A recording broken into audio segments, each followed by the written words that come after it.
नमस्ते।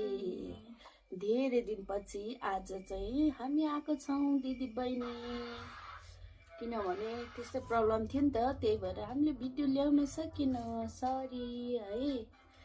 नयाँ हुनुहुन्छ भने सब्सक्राइब चाहिँ प्लिज गरिदिनु होला है। हामीले चाहिँ चटपटे ल्याएको घरमै बनाएको, त्यसपछि आलु पराठा, अन्डा, स्पाइसी नुडल्स है गाइस। अब चाहिँ खान्छौँ, हेर्दै गर्नु होला।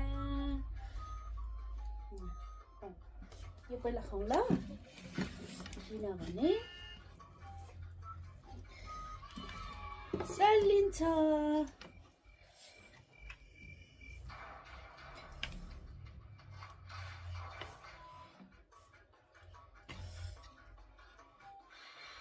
तिनवटा छ है गाइस यहाँ चाहिँ।